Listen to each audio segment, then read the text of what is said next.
satisfaction among wheelchair users across England.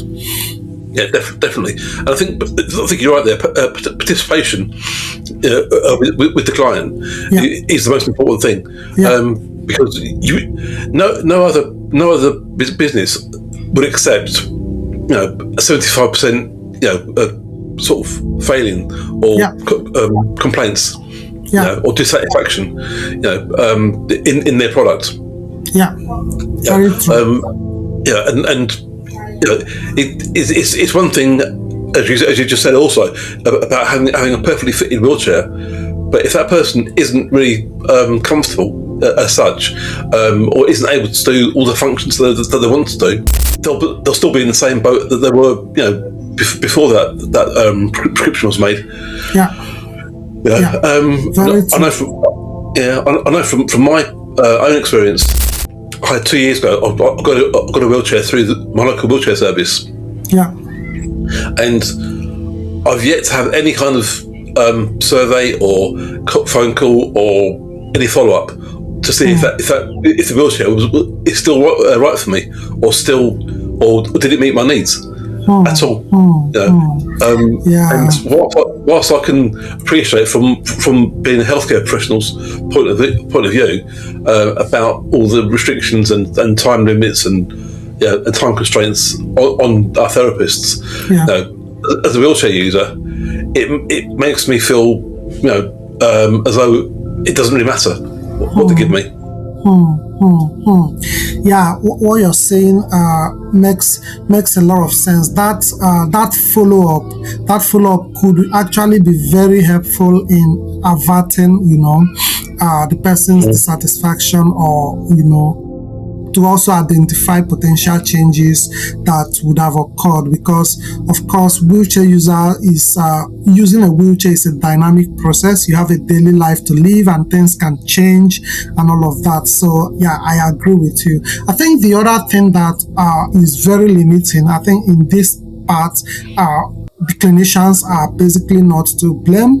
I think it's just there's this systemic structure that prevent a clinician from actually giving the level of care they are supposed to give. For instance, the housing problem, someone is disabled and unable to get a housing for a particular period of time, and as a clinician you can issue a wheelchair. If the person is not in a wheelchair accessible house, at least you can issue a suitable wheelchair. You most likely want to issue a simple folding wheelchair that may not meet the person's postural and mobility need.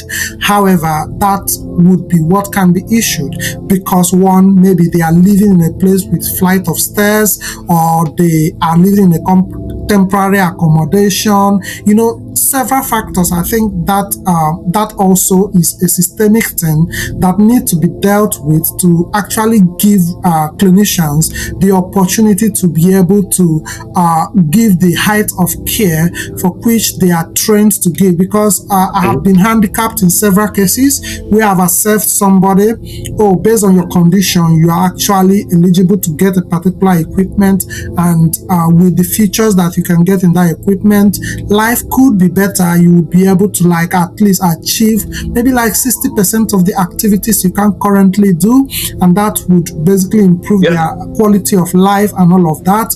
But because of where the person lives, because of the environmental limitation, then I'm not able to issue that, because issuing it will mean putting that person into a an unsafe situation, which I wouldn't want to do as a clinician as well. So I think this is also a point that needs to be considered widely. Yeah. That's what lived experience, not from my point of view, but from I met a lady yesterday who was living in temporary accommodation because she'd been made homeless, and she was in a wheelchair, and the housing people had actually put her in a property that had one step to get into it, 3 steps to get into the property, then 3 steps to get into her flat. And then there was 2 more steps to get into the kitchen, and another step to get into the dining room. And so, she had a wheelchair already, which was fortunate, because she wouldn't have got one through wheelchair services otherwise. Yeah. But she's left in the flat, isolated. She can't leave the flat now. Yeah. And then she has to live like that until she finds permanent accommodation. Yeah. So she's feeling really low, really sort of depressed.